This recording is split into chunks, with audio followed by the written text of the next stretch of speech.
everyone. Happy New Year. This is Troy Lamel Stovall, the CEO of TEDCO, and welcome to TEDCO Talks. This coming to you, I'll introduce our guest in a minute, but I have to just point a personal.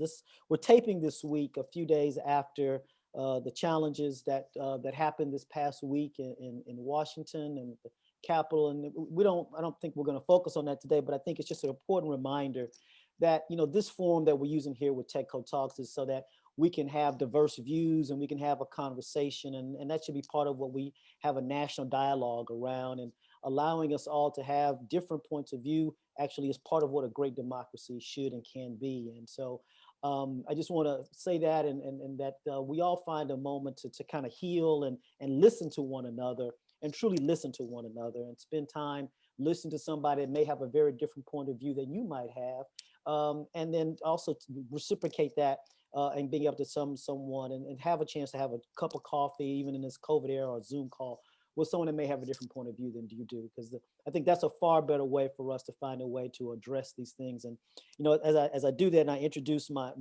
become my very dear friend here, Julie Lenzer, who is the Chief Innovation Officer. And I just love that title at College Park. And I think innovation, and frankly, Julie, is going to be, I think, one of the things that not only get us through COVID, but it probably even find us a way to deal with some of these divides in the way in which we talk to one another and engage with one another. So, Julie, thank you for being here on this week in particular. I appreciate you, and you're looking great, and I appreciate you spending time with me. Oh, well, thank you for having me. And you're right. It was a strange week to start off what was last year, a very strange year.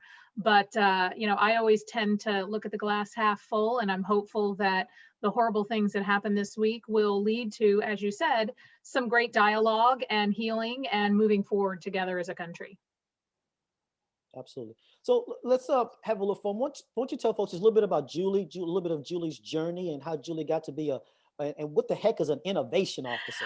So I'll start from the beginning, or start from there and work backwards a little bit. So Chief Innovation Officer, I was brought in to the University of Maryland to unleash innovation.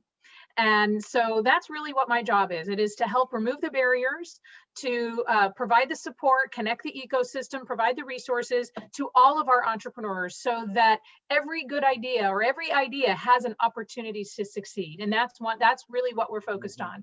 And so you might have heard University of Maryland, we say we have fearless ideas over the fear of the turtle. Well, my job is to help activate those fearless ideas for transformational impact. And so I have an incredible team. We have at the University of Maryland over 60 resources for innovation and entrepreneurship. 60. Wow. Yeah.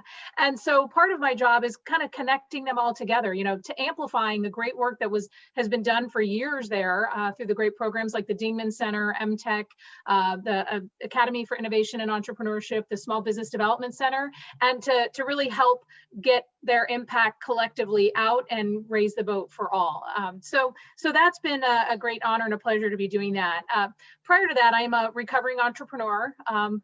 Not recovering very well, because in order to recover from something, you're supposed to extract yourself from it. And I am fully immersed in entrepreneurship and innovation, which I love. I'm actually a geek, so I have a computer science background. I think very similar, sir. Yes, we share some similar roots from Texas. In Texas, exactly. Yeah. I'm also a recovering government appointee. I was honored to spend 2.5 years in the Obama administration running the Office of Innovation and Entrepreneurship. And so it's been a very eclectic set of circumstances that have led me through my career, from I wrote a book, I've done speaking, I started a nonprofit to help mid-career women start companies. And I ran the Maryland Center for Entrepreneurship in Howard County. And it's just, I feel like I'm qualified for nothing because I haven't spent enough time. This is the longest, other than my own company, this is probably the longest job I've been in, and I've been in with Maryland for 4 years. So I'm unemployable, I guess. So, but on that, you to your point, how did you know that entrepreneurship was something that was in you and part of what you wanted to be? I wasn't really sure. I started my career with IBM, and it was really a opportunistic opportunity for me to step out. My daughter was born. I didn't want to travel anymore. And so I wanted a little bit more control over my life. And little did I know that starting a business is the hardest job you'll ever have, and love. But it was about control. And I realized that my customers and my employees and everybody else had way more control than I did. But it gets in your blood. It kind of that, and in fact, I have my little, I probably can't show this on here, GSD bracelet, just the ability to forge your own future. And I think entrepreneurship is a great tool for social justice. It gives everyone an opportunity. Now, not everybody has the same resources, and that's part of what I know you're really passionate, and that TEDCO is going to be really helping to fill those gaps, making sure that everybody does have the resources that they need to pursue their dreams and their ideas. But then when I realized I got into the Activate program, which was the mid-career women, helping mid-career women start tech companies, I realized that my impact from helping hundreds and now probably thousands of entrepreneurs is way more than me running a company. And for all, maybe I'm even better at that than I am at running my own company. But I just find that helping people to get out of their own way and achieve that which they didn't believe was possible, and entrepreneurship is a great tool for that. It's my passion. I mean, it's just something, it gets in your blood and you can't not do it. That's bonus on that last point. There's always this ongoing debate, particularly in the business school halls, like at College Park, of whether an entrepreneur is born or can be taught. Where do you land on that? So, when I thought I wasn't an entrepreneur, my father reminded me about the carnivals I used to hold in my backyard. Actual carnivals? I would have, well, I mean, come on, it's my backyard. I popped popcorn, I made lemonade, I drew a little coin toss on with chalk. And the best ride was when I pulled my dad's swivel recliner out of the house and charged people a nickel to spin them around. And kids would actually pay nickels, so I'd spin them around in my dad's recliner. Don't ask. But so there were that, and I used to actually go door to door selling. It used to be that you could get catalogs and you could go sell them door to door, and you would get a portion of that. And back when that was Amazon, that was the first version of Amazon. We just didn't know it. Yeah. So I do think that there is some innate fire that gets into you, but it's not from the very beginning. You can discover it very late in life. I mean, most successful entrepreneurs actually start their businesses later in life when they take all of their collective experience and put it to work to solve a problem that they're really passionate about. So I do think there's always something you can learn. You never stop learning. And even people who are naturally entrepreneurial, there's a lot to learn there. So I'm not sure. I'm not an academic, but I think it's probably a little bit of both.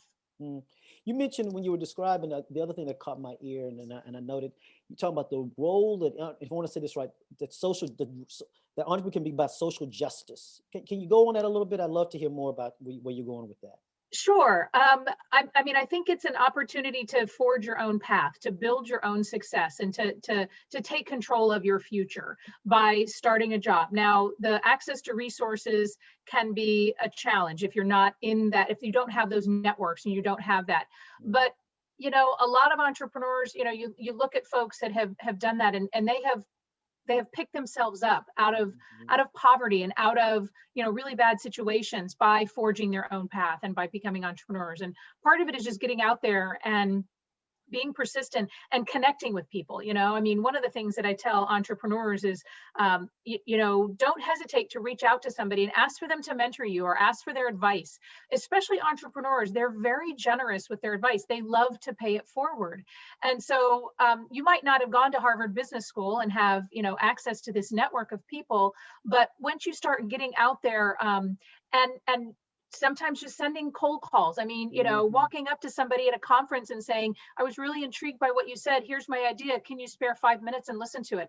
I've had people join my advisory board just through that. People that I never would have thought would have, given me the time of day. And you show your passion, and you get really creative to find access, and you can do that. It's a lot harder now that we're not able to go anywhere in person, and you can't stalk somebody outside their office. But that be the case. But people have.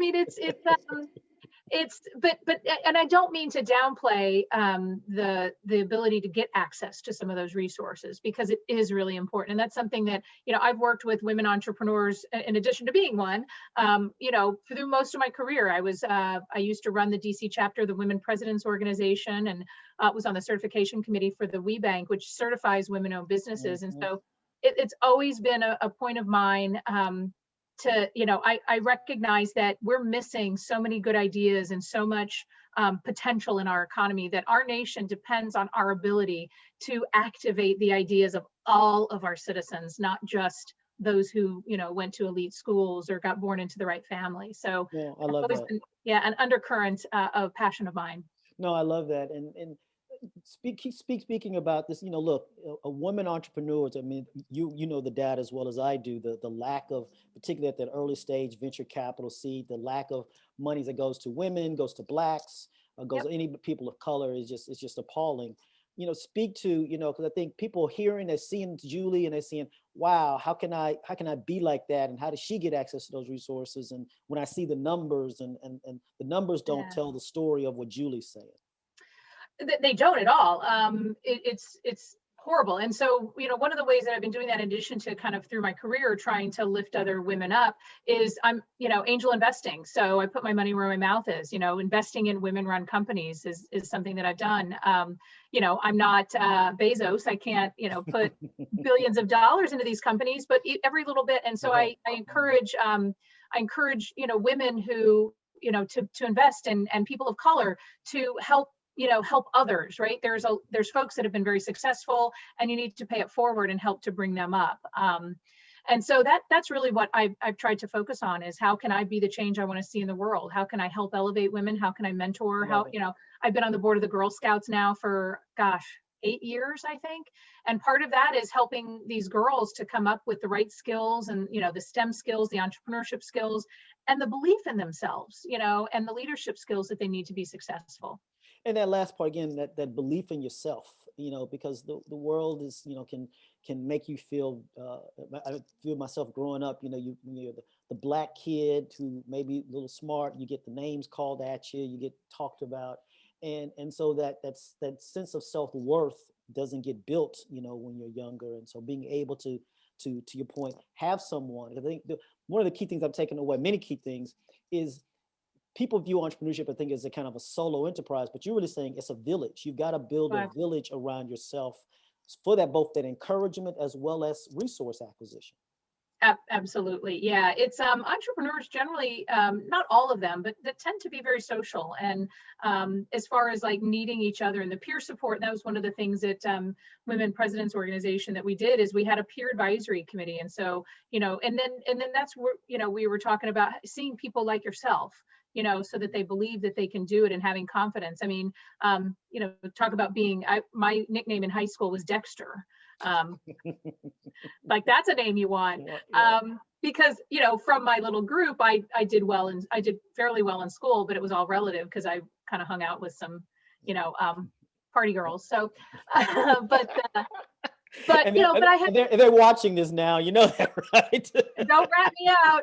But I had to pay. My parents couldn't afford to put me through college. I had to pay my own way through college. I worked 3 jobs, and it was very hard. And I think in some ways I was blessed that I was able to go to school and work, because not everybody has, the background in school that they can be successful in college while working. But I did. I paid my way through college, and it's about figuring out a way. I call it possibility thinking. I It's, love it. not looking at a situation and saying, how can I? And that was one of the things in my company that I put up on the walls, and I said, all right, how can we? I get there's obstacles. I get that, you focus on an obstacle, you're going to hit it. So stop focusing on the obstacle. Let's focus on the how can we make our path through Yeah. there. No, if you focus, it's similar. I say similar. It's like, you can either focus on the view or the vision. If you focus on the view, you'll only see what's right in front. If you focus on the vision, you can see what's beyond that. Excellent. I love that. That's great.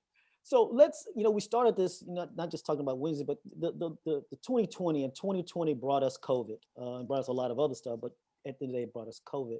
Yeah. I'd like to hear a little bit about how COVID has impacted Julie's leadership, because that's one of the conversations I've been having with folks that I've been talking to, is just, Hmm. you all of us came into 2020 with our little plans that we were gonna, go do this, do that, and spend this budget and do that. And, we all thought we were, masters of the universe and all those wonderful things. And then March happened. March 15th, give or take, happened, and that all got thrown out the door. And we all had, like you said, I assume you're probably working from home or having this done from your home office. Tell me how Julie personally kind of has had to modify Julie kind of from a, how you manage yourself to also how you manage your team. And obviously you're at one of our leading institutions in this country, in the state, in the country, and how you manage those 60 plus resources across an institution where you used to seeing people. Again, I come from higher ed, so I understand the role of connectivity and how hard that can be to get professors and faculty to move. Yes. Yes. Yeah, March marched all over us, didn't it? But I used to have this on my computer, a little saying that said, "Want to make God laugh? Just tell him your plans." So I've had to be very, very flexible in my life. And I think in the beginning, we were all a little bit in denial. I don't think that we truly understood what this was and the impact it was. And so we really focused on, all right, we got to pivot. How do we go online with this? And so from a management style, I make sure I touch base with my people. I have a team GSD meeting every week. It's 30 minutes and we just touch base with each other in a Zoom call. Sometimes we'll play games or, at the end just to kind of blow off a little bit of steam. But I've always been, my management style is really to empower people and to give them the skills. And then my job is to go block and tackle and get rid of the obstacles and get them the resources that they need to do their job. And then also to set that vision. And so we've had to shift our vision a little bit, in a higher ed environment. COVID has taken all the front and center attention. It's really thrown our business model, out the window. So I think University of Maryland has done very well. And I think in general, we did better than we expected from an enrollment perspective. So, but, the stuff that we do, entrepreneurs, as you said in the beginning, innovation is going to save us through this. So it's never been more important what we do now. And so when we pivoted our stuff online, we had 62 business fundamental workshops last year online, over 1,000. And by being online, we were able to open it up to like Bowie State and to Morgan and to, the whole community. And so we've been working on how do we make lemonade out of this. Yeah. So how do you see, let's talk about that. Cause I think you and I talked about this, I to your point about how innovation, I talk about how after 9/11, the 3-ounce bottle was the thing we all had to have to travel with. And so the analogy I say is, what's the 3-ounce bottle analogy that's either emerging or has emerged already that, Maryland can help, in College Park and the whole kind of system in Maryland. What's those technologies, those innovations that you think you're seeing that is going to change support our behavior? Because our behaviors are going to change because of COVID, right?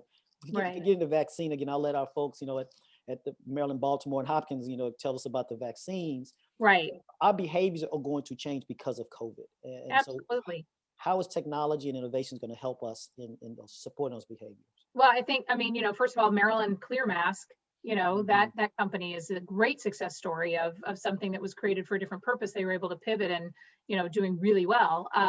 We have a lot of, like in our engineering, they've been going out and creating PPE and doing 3D printing of things.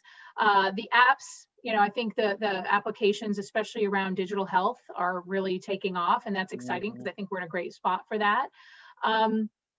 One of the things that we realized is that we do need to employ technology because we're not on campus together to stay in touch better. And so we're doing some stuff with Salesforce.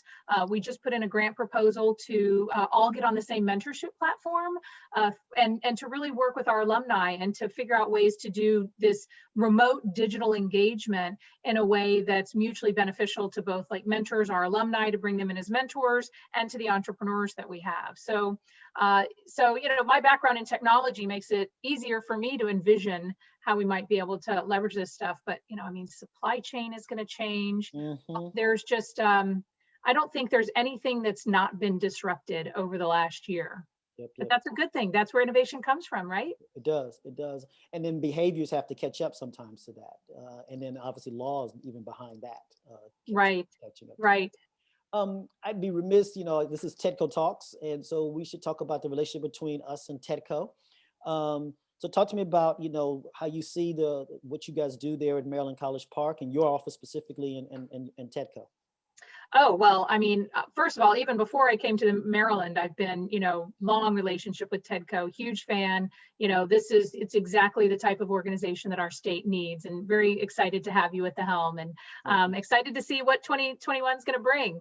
So the Maryland Innovation Initiative has been absolutely crucial to the success of our startups. And in fact, when the governor announced his Future 20, I know that TEDCO had a lot of companies on there. 7 of those were our spinoffs. Yes, they were. And I think 6 of those 7 were also TEDCO portfolio companies, or close to that. Yep. And so it's a really important symbiotic relationship. I think that our job is to bring these good ideas out and then work with you guys to get them to market. I think it's a win-win for both of us. And I know that through the Momentum Fund, you spoke with Claire, I think last week, and have done some joint investments. And the Dingman Center Angels have also invested in some TEDCO portfolio companies. So I think it is a village. It takes a village. It takes all of our efforts to keep Maryland where we are and to take it even further with, we're great in life sciences and in cyber.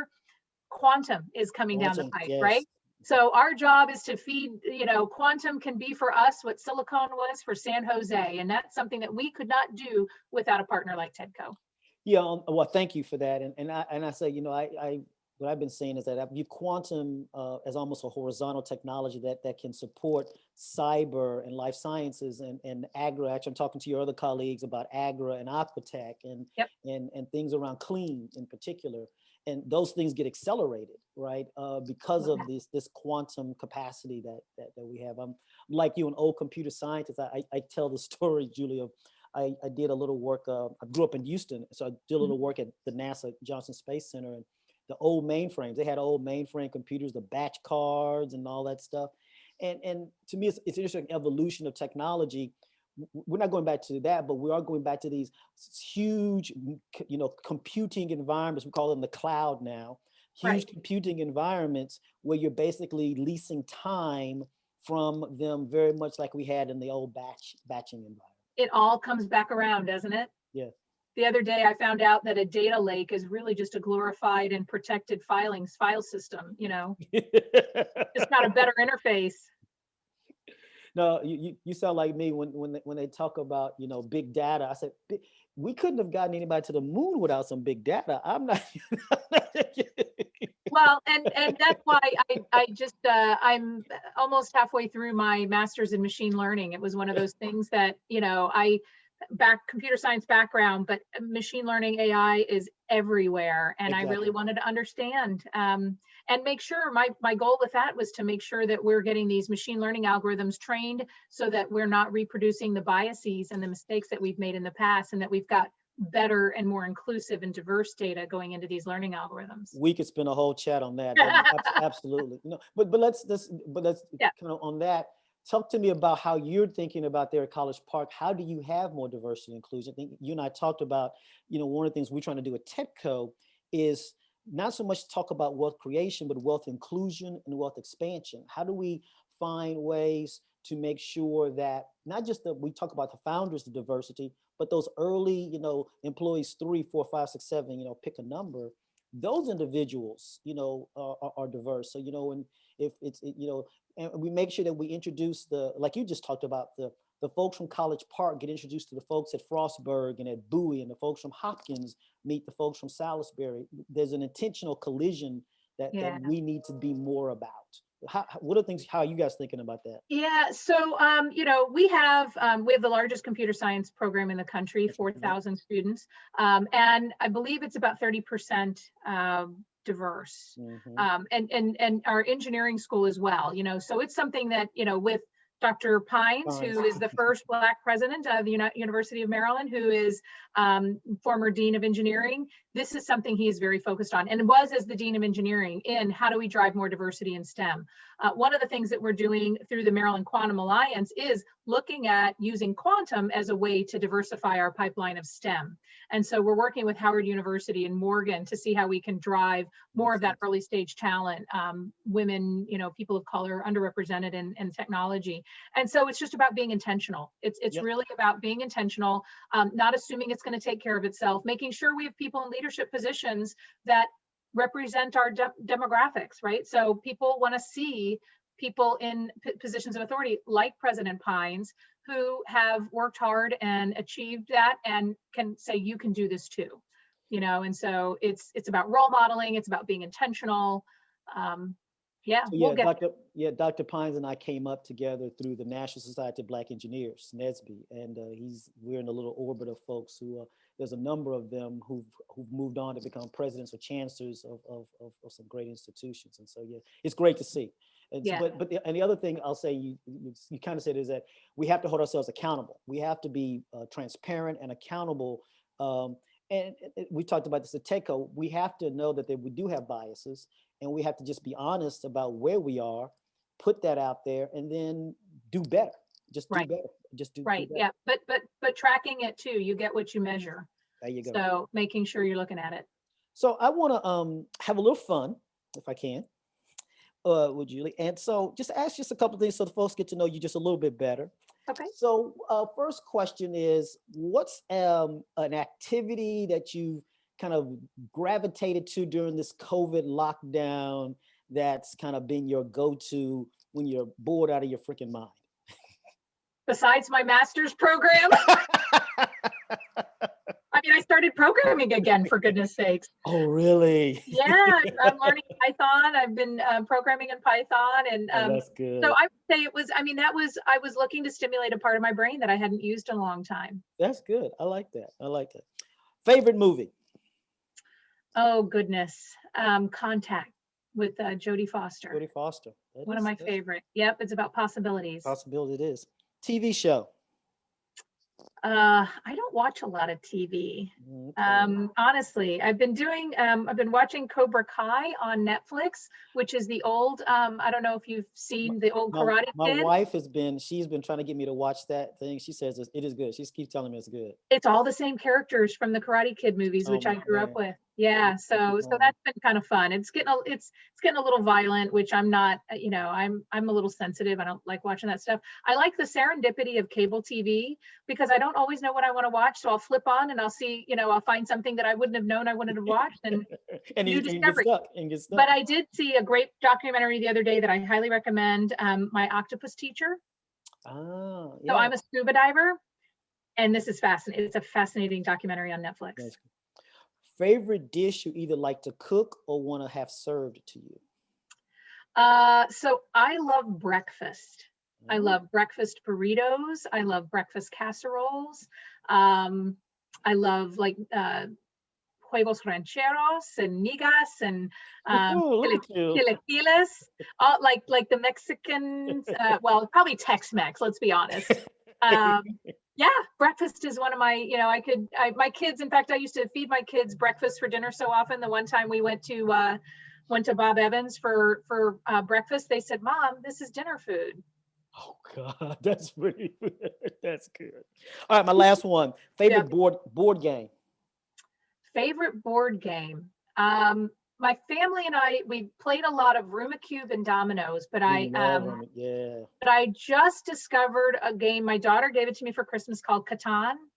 Yeah. And it is like a Sim City kind of thing. It's better than Risk, but we've started to play that, and that's been a lot of fun. Yeah, my son is into those. He makes us play those. Yeah, we love Rummy Cup. Rummy Cup is just a great. There's another you should check out this game called Sequence. Okay. It's called Sequence. It's a card game. It's got this big board card game, and you play it with teams of 2 people. You can play it with 6 people. It's actually pretty cool. It's a very interesting strategy. Nice. Yeah, I love Boggle. It's a word game, but no one will play with me. I'm a word girl. There you go. Julie, thank you for your time. Thank you for your service to the state. Thank you for your support of TEDCO and myself, and I really do appreciate your time today. Well, likewise, Troy, and thank you for taking this on and embracing it as you are and bringing all your passion and energy to it. We need TEDCO in this state, so thank you. For sure.